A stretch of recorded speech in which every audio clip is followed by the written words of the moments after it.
एक सुबह अली अपनी गाय मोती को ताजा घास खिला रहा था। मोती खुश थी। अली, मैं बहुत बीमार हूँ। डॉक्टर ने कहा है कि सिर्फ ताजा दूध ही मुझे ठीक कर सकता है। चिनकुता वहां आया और बोला, क्या तुम मुझे मोती गाय का सारा दूध दे सकते हो? अली को तरस आ गया। इसने मोती का सारा दूध चनो कुत्ता को दे दिया। 1 घंटे बाद अली ने चनो को गांव के मैदान में तंदुरुस्त और खुश देखा, जो अपने दोस्तों के साथ खेल रहा था। अरे चनो, तुम तो ठीक लग रहे हो। हाँ, तुम्हारे दूध ने मुझे फौरन ठीक कर दिया। अचानक मोती गाय ने आवाज दी, सच नहीं है, चनो कुत्ता बीमार ही नहीं था। उसने दूध लेकर अपने दोस्तों के साथ बांट लिया। मैंने सब देखा, सब हैरान रह गए। चनू शर्मिंदा होकर वहां से भाग गया।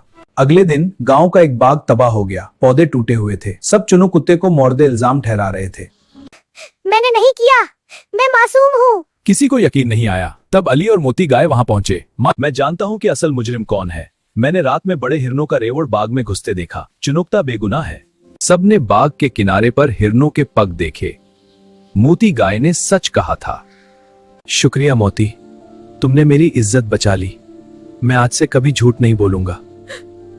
देखा बच्चों, सच हमेशा फाते होता है। गांव के बुजुर्ग चचा रहीम ने सबको समझाया। मोती गाय ने सच बोला, इसलिए उसकी बात पर सबने यकीन किया। और एक छोटा हो दसवा होता है। और एक बेगुनाह की इज्जत बच गई। झूठ छोटा हो या बड़ा, वो हमेशा रुस्वा होता है। सच्चाई की ताकत। सच बोलने से आपकी इज्जत बढ़ती है और मसाइल का हल निकल आता है। मैंने गलती की, माफ कर दो। ठीक है, हम माफ करते हैं। हाँ, सब माफ। शुक्रिया। ईमानदारी, दूसरों का एतमाद टूटने नहीं देना चाहिए।